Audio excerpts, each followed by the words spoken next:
Our problem started in 1652 when Jan van Riebeck came here with his three ships in the Western Cape. And at that point in time, and I'm going to just skim over for purposes of not wanting to get into too much detail and regurgitate history. But what then transpired at that point in time is they landed in the Khoisan land, which was the Western Cape, including other elements of or other portions of our country. And what they did was they implemented what we call a divide and conquer strategy. Now, that's why you'll find Limpopo, you have Venda, Shangan, who, by the way, themselves there alone, when we look at tribalism, the Vendas are fighting with the Zongas, for instance. Then you've got the Eastern Cape, Maxhosa. Then you've got Northern Cape, you've got Northwest. I don't have to unpack any further than that. I think we understand where I'm getting at.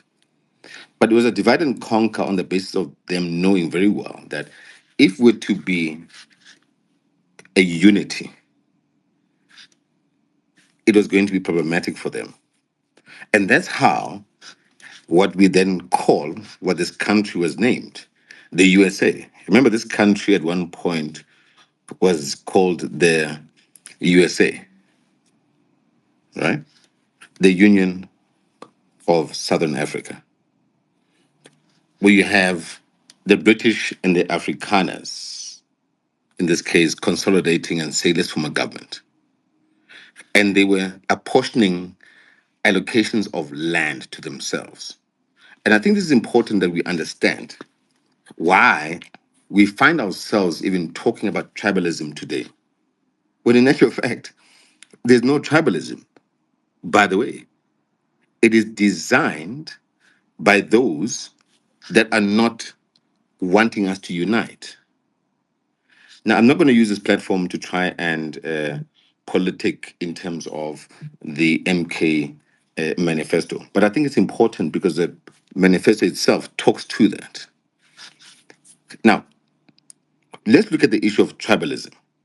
They could refer, off the back of the other speaker, to President Zuma, KZN, and so on and so forth. But I think what most people don't understand is the following. Thabo Mbeki, when he was a president of this country, his majority vote, by the way, came also from KZN, that catapulted him to being a president. Did they call the ANC a Zulu party then? No. If we look at the founders of the ANC, and I refer to Bab John Utube, he's from KZN. So the founding principles of the ANC itself are from KZN. If you think about it, if you look into your history, you will find that he was one of the founders. You know, but no one will ever refer to the ANC as being a Zulu party. If you want to reflect on a Zulu party, there's one Zulu party that you can say yes is indeed a Zulu party. It's the IFP. It's known from day one. They were known as a Zulu party. So where am I getting at with this? I am saying that even with the formation of MK, if you look at what then transpired in our history, you will see that the apartheid government, upon their formation when they brought the Lands Act, as visitors, by the way, who were given land by our kings and queens at that point in time, disrespected us. When they formulated government, they then relinquished the kings and queens to zero. That's why today you can find that a member of the municipal council is more powerful than a king. And that's why we don't recognize our kings. So the reality that we are faced with as abantu abamnyama is that today we're still faced with the issue of a divide and conquer. Why are we discussing tribalism today? We shouldn't be discussing tribalism. Siyabantu abamnyama. We should be forming a unified compact, a unified front to say we know that our challenges are economic emancipation, land, and all the key factors that ought to represent us as abantu abamnyama. Remember, when Umkhonto weSizwe was found, the military wing, off the back of the South African National Natives Congress at the time, founded by Ubab Dube as a participant, by the way, coming from KZN, Mandela and the likes of Joe Slovo are the ones that decided that we cannot, because of the fact that the ANC was disbanded at the time and could not sit across the table with the apartheid government, that the only way to now win back our country was by way of the bullet. That's why Umkhonto weSizwe was formed. That's why you find that for the first time, Umkhonto weSizwe was the only platform whereby you had patriotic South Africans, black, white, Indian National Congress, all of them came together. And they said, we have to take back our country. And mind you, at that point in time, most of the leaders of the ANC didn't want to participate in this project of Umkhonto weSizwe, fighting the apartheid government. They didn't want their hand to be seen in it, right? But Umkhonto weSizwe was informed as a military wing. And let's be honest, it's the same Umkhonto weSizwe that liberated this country. The military veterans that we now know, the likes of Cyril, the likes of this government, were then, they disbanded those structures. Come 1994, who was the chief negotiator of the so-called GNU? Remember, when you form a GNU, you form a government of national unity off the back of a crisis. The crisis was apartheid. And the biggest challenge that we have, if you look at Zimbabwe, for instance, you'll never find any levels of infiltration there. Because if you were a spy, they killed them before they even came to the country. In our case, because we're too liberal, we even allowed spies that were collaborating with that regime back into the country. The CIA, MI6, Mossad, all of them, they were participant in constructing what we then now call a constitution. And then in that constitution, part of the prescripts of that constitution were very clear that whites must continue to control and hold all the powers and the privileges that they had, and that all we would do was to form a government of a so-called national unity. Let me tell you what's also interesting. Umkhonto weSizwe at the time, our soldiers, because as part of this pact called a government of national unity, our soldiers were then told that because there's the South African National Defence Force, there's no need for any other army. So we were then absorbed, supposedly, in the South African National Defence Force. What happened to our people? What happened to those soldiers? Today, they're still suffering. You know, you'll find a Thabo Mbeki, he goes and does a lecture and says, those people that go and tumble, and forgetting that, by the way, he himself was in Sussex in the UK when people were fighting for this country. It's sad that so many of our leaders have lost what our agenda is. And our agenda, let's be honest, as Black people, is ancestral. Because the South African Native Congress was led and formulated. Yes, the likes of Abu Dube came through, but it was our traditional leaders. Go to the UK. Does the UK have a constitution? The UK does not have a constitution because the UK belongs to the king or the queen. The land, everything belongs to the king or the queen. When a government is formulated in the UK, the prime minister goes and sits with the king or the queen to then inform them of the government of the day. But yet today here in this country, Tina, We are sitting with the constitution.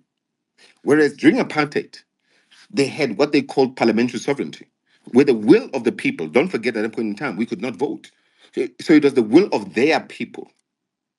Why can't we, in this case today, also bring in the will of the people being what dictates the laws and then being reflective of what the people want to see happening in this country?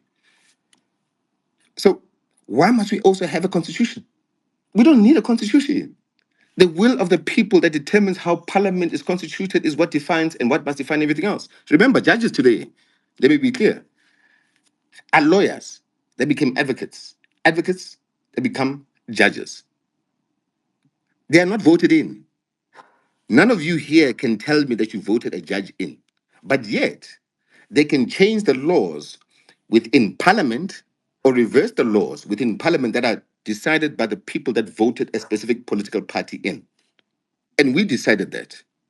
All of you that voted for a particular party, a political party, you liked their policies and you wanted those policies to be enacted in law. But let's face it is the same constitutional code that is going to reverse that. The rights of water, for instance, which were called Irrigation Act rights during apartheid. Today, in this new dispensation, you then find a situation whereby the minister himself of water affairs can't even take the rights from an individual who owns the rights for Juzini Dam to give water to the community. Why? He took them to court. What's protecting him? The Constitution. What is in there? What we call the sunset so-called clause. So he still remains with those rights. Whereas the minister was saying, let's bring in or institute water reforms, whereby we allow people to apply for rights. Today, the same individuals, by the way, the white monopoly capital, are taking all those rights and they're consolidating them into what we call a water bank. Water is the number one most scarce resource. You know, we can talk about the issues of land and so on and so forth. Yes, we want our land back. It's ancestral. And we know that there is below and above economic value to our land, agricultural above, below resources. But here's the reality: you cannot farm or implement an agricultural program without water. And they know that. Now, going back to the Western Cape, when we talk about the issues, the Western Cape has got a lot of our closer people who find themselves there. But you know, it's a migration, by the way, most people don't know, that comes from the Eastern Cape. And they find themselves in the Western Cape looking for opportunities. Why would they do that? It's because the Eastern Cape is a poverty-stricken province. Now, why the Western Cape and why do we find ourselves whereby we have the Eastern Cape being controlled by the DA? And why are they so beholden onto the Western Cape? The Western Cape, when it comes to South-South trading, from the east to the west and from the west to the east, every single ship goes past our waters. Where? Western Cape. Huge amount of revenue that is happening there. Even when it comes to military intelligence or military strategy, you would rather partner with that particular country that has got that centered um, point of presence, like the Western Cape, in this case, South Africa. So let's forget issues of tribalism. We're busy talking about tribalism. For what? In this day and age? That's what we say as Mkonto says, if I must get to that, is that if you look at our number one pillar, it says, let's reclaim our dignity as Abantu Abamnyama. We've become too Eurocentric. We become too westernized. That's what I'm telling you, most of you guys would never lift a finger on any of your parents or anyone that's older. It's a fact, because we come from a different generation. Today, we find ourselves with our own kids lifting their own hands against us. It's because it's Eurocentric. It's westernized. It's not our culture. If I was to take any of you here and I say, and I blindfolded you and I land you in China, just look at culture, right? I land you in China and I unblindfold you. You would know you're in China. But why? Because it's Chinese. I can do the same thing. I take you to Cuba, blindfold you, unblindfold you there. You'll know you're in Cuba. But if I brought you to South Africa, let's say I blindfold you and I unblindfold you here in South Africa and sent it, are you telling me that you'd know that you're in South Africa? No, you wouldn't. Because our culture is not inculcated in how we do things, neither is it inculcated in our corporate. In Japan alone, let me share with you. In Japan, if you're even a CEO and they want to fire you, because it's part of their culture, they will never just fire you and exit you from the company. You'd end up being a manager or a secretary from being a CEO because it's not a part of their culture. You see, it's about sustainability and living to the culture and the principles of who we are, and which is what we have lost. That's why today we find ourselves here debating about tribalism. Why are we debating tribalism? Why? We can't be debating tribalism today. We need to be looking at about how do we consolidate as all political parties, as all black people, because we've got a bigger agenda that that we must address, which is to emancipate our people, the future of our country, our own children, all of you here, your own children. Do you believe in this state of the country that we even have a future? We don't have a country. We've got nothing. That is a fact. But anyway, Mkoto Sizwe, yes, needed to garner its power and its vote and the impact that it has had off the back of a politician such as Ubabum Sholos to to to change the landscape of the political sphere, right? So let's start there. However, let me go back in a bit of history, and that will make people understand why MK.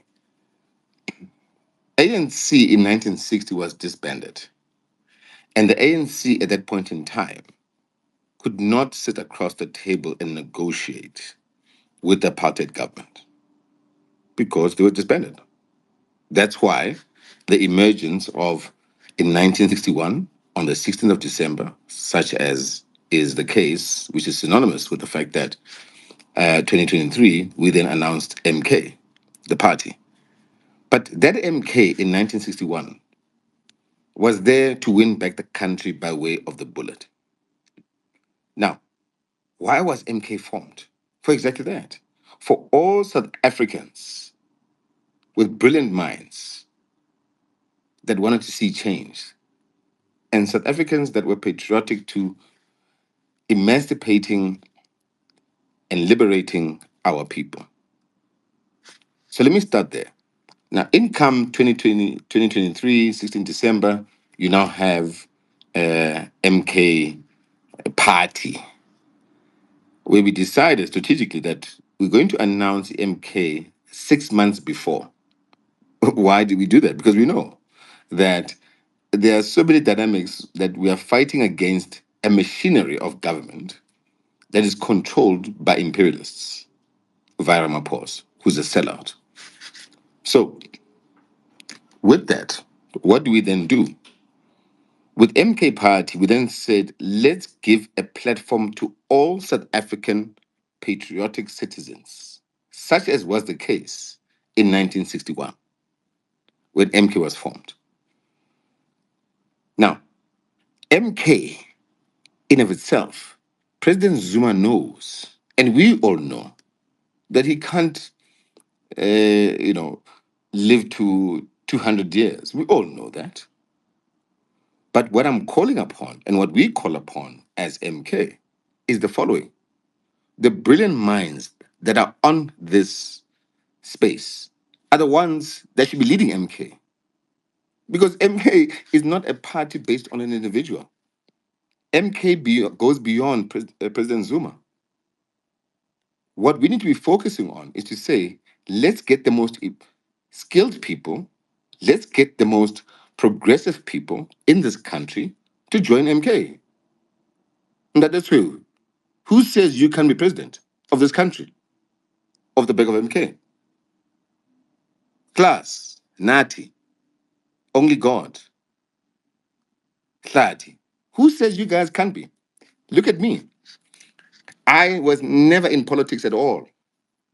I was doing my own business, you know, and I was doing oil and gas and IT, and that was me. But when I was called upon, I rose to the occasion. Have I ever been a spokesperson in my life? Never. Did I even understand communications? Never in my life. But because I am one person that wants to see change, when I was given the spear, I spearheaded the agenda of our people. But who says that any of you on this call cannot be the president of this country? You see, MK is a platform for civil activism, not politicism. We don't care if you've been in Zambia or Zimbabwe and you fought. No, no, no. We don't. We're out of that. Forget all of that. We are here. We want to change our country. If there are people here that are more skilled than me to do communications, get on board and come and take my role. I want you to do so. If there's anyone that's best positioned to become a deputy president, please, we want you. In actual fact, one of the key elements is that we want female leaders in the organization. And I'll say it that we don't have enough female representation in MK. But we want the best brains coming from our sisters to be part of MK. So does it mean that MK is going to die after President Zuma is no longer around? No, never. We're not a cope, and we're not any other so-called political party that sees us as a threat. We're not a threat. We're a platform to unify. We're a united front. We want to create a united front for all political parties. I mean, it's been said that we are, enemy number one. And I was asked this question to say, is MK actually enemy number one, as was mentioned? And by the way, Julius Malema and I have got a very good relationship. We work very closely in Parliament. And he actually mentioned me. I remember in one of his pressers, and he said, "No, no, I work very well with Nhlamulo, where we nominated a member of the NCOP on their end, and we supported them. We voted for that person to be the chairperson, and they voted for Dr. Hlophe at the National Assembly to be part of the chairperson of the members' interests and ethics committee. We worked very well as part of the Progressive Caucus."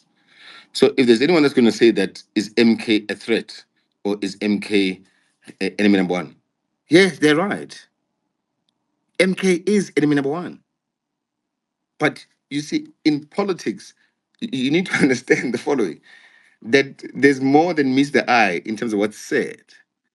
MK is enemy number one against the so-called GNU, nothing else. Yes, we are number one enemy against the neoliberal, imperialistic, racist regime. That's why we are enemy number one. Anything beyond that, we are not an enemy to anyone else. How can we be an enemy of black people when we're trying to unite our own people? That's why I said we should not be talking about tribalism here. We should be talking about how do we unite as black people. That is what's important.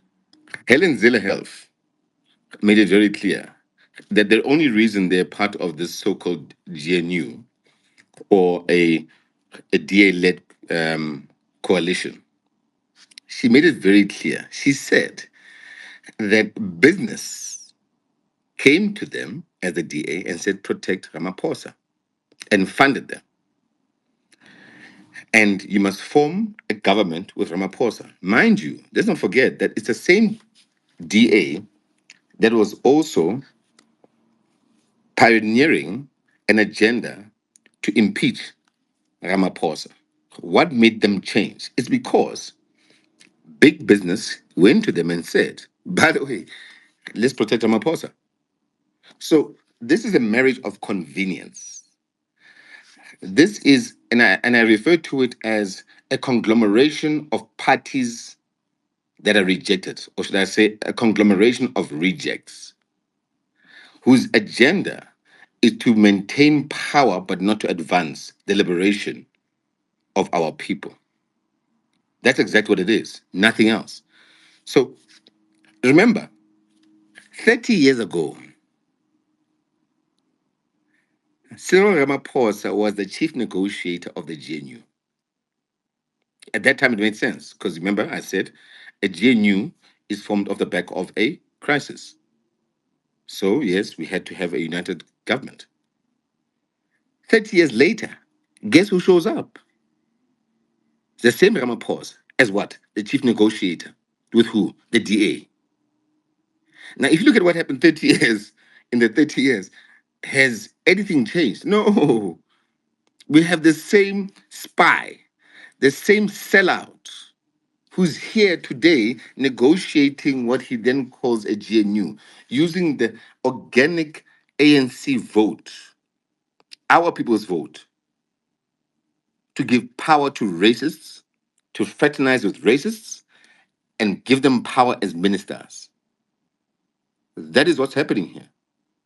So Ramaphosa is just a constitutional delinquent that is loitering the union building.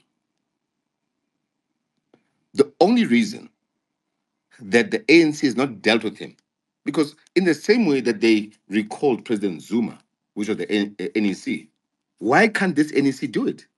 It's because he's doing deals with them. He's giving them deals, and he knows too much about them. That's the biggest problem. So that's why this NEC in of itself is a failure in of itself. They don't have a soul. They do not represent us. By the way, if you see all these other parties, we all come from the ANC. The ANC, in terms of the core of the ANC and what it stands for, is still deep in my heart. But like in 1961, where we had to rescue the country because the ANC of 1960 could not do anything, we, at that point in time, as Mkhonto Wesizwe, won the country back by way of the bullet. Today, we're saying we're going to win it by way of the ballot. So it's synonymous. History is repeating itself. It is synonymous with what's happened in 1960, 1961. Today, we are saying we're going to take back what our ancestors, that were the founders of the ANC and the core values of the ANC, getting our land back by using a different vehicle, which is Mkhonto Wesizwe Party, and we'll use it what within the constitution. The same constitution, by the way, that was negotiated by a sellout, who today is a billionaire, who talks about Tinswalo. Yet our children die from cheap snacks of 150, staying in the township. But white people's children die from motorbike accidents, from expensive car accidents. They die, white children die expensive deaths, whilst our children die cheap deaths from snacks. So Ramaphosa has got to step down. That's why throughout the election campaign, I kept saying the ANC of Ramaphosa. And people didn't understand. Why do you keep saying the ANC of Ramaphosa? I'm like, this is not the ANC that we know. It's a straitjacket ANC. It's been bought. It's been controlled by white monopoly capital. It's not different to the ANC during apartheid that could not emancipate or liberate its people then. And MK had to be formed to get our country back by way of a bullet. Today, we're saying this ANC is exactly in the same position. It's been bought. They can't even implement their own policies. Nationalize the Reserve Bank. Have they done that? No. Why? Because there's capital interests. Now, can you then take back the land without compensation? No. Land restitution? No, they can't. They are bought. They are part of the big deals. The likes of Abu Mavusam Simang, and I know him very well. I know most of these people very well. He sits on the board of Harmony Gold. Are you telling me that he, for instance, as an example, will want to relinquish his role with all the money that he's getting to then say that his mine must be nationalized? No. So we have got people here that are totally compromised and beyond compromised. They are bought. The ANC is bought. The ANC is it's a bank account. That's what the ANC is today. It's a bank account for the West. We've always said that we've got a program within Parliament, and we're going to fight within Parliament and outside of Parliament, right? So, are we aware? And I'll actually add to what Baba was saying. Today, we've got a two-pot system. Most South Africans don't understand what that means. What it actually means is that you can now withdraw your future earnings in terms of your investments, okay, and get your cash earnings now, further impoverishing our people. But what they're doing is that they're consolidating it at a national treasury level. To do what? To fund the same IPPs, to fund private sector projects. You see, if you look at all the JSC companies, they are funded off the back of pensions, Government Employment Pension Fund, the UIF, which contributes 200 billion rand a year, compensation fund that contributes 180 billion rand a year to the PIC. And the biggest contributor is close to about 300 billion, which is the GPF, on a yearly basis to the PIC. Now, who does the PIC fund? It funds the Johannesburg Stock Exchange. Who are those people? White monopoly capital. Fact. The same way you still find Steinhoff, who was funded by who? The same PIC. They went and squandered 350 billion rand of our money that's coming off the back of our mothers, our sisters, our aunts, our uncles that are working on a daily basis, contributing via UIF, via compensation fund, via GPF into PIC, who funds what? Who funds their businesses. They get what? Listed. And then what do? They become employees and blue collar workers in the same listed JSC entities. In actual fact, those same blue collar workers are actually shareholders of the companies that they work for, but they don't know it. So, are we aware of this? Absolutely. As MK, what we're saying is the following: we are sitting with close to 3 trillion rand in reserves. When we nationalize the Reserve Bank, firstly, the Reserve Bank is owned by foreign shareholders. Where have you ever seen that our money and the printing of our money is owned by shareholders? And then we want to refer to ourselves as a sovereign company, sovereign country? No, we're not. We're a company for foreigners. And then what you then find is then you have the prudential authority that makes a determination whether you can actually get a license and open up a bank or not. And you know what they do? The barriers to entry, they say, is 250 million rand, which you must just get from somewhere. Give me one person that's black that can go and get 250 million rand to set up a bank, get a banking license. Go figure. Good luck. Why is it that the PIC can take 10 billion rand? And I've used this example before. I said, take 10 billion rand, 100 billion rand actually. 100 billion rand, if you look at it in the scale of 3 trillion, it's nothing. 100 billion rand, you take 10 billion and you give it and you set up 10 banks whose agenda is going to be to drive employment, to drive entrepreneurship, to drive SMMEs. Remember, SMMEs are the vortex of any economy because that's where the job creation comes from. So why are we not doing that? But we are very keen to give white companies to list themselves on the JSC of the back of our people's money, our mothers, our fathers, our uncles, our brothers that are actually working as blue collar workers on a daily basis, sweating in the same checkers, the same Pick and Pay, the same, all these companies you see they're listed, all of them get our money from us. It even goes where it's actually worse. When it comes to issues related to the the grants, social development today pays checkers, boxer, Pick and Pay, Spar directly billions of rands for our people to collect from them. Why? And then they then say to our people, no, you can collect at a very nice discount and will actually work out very nice, you know, food packages or bread baskets, whatever the case may be.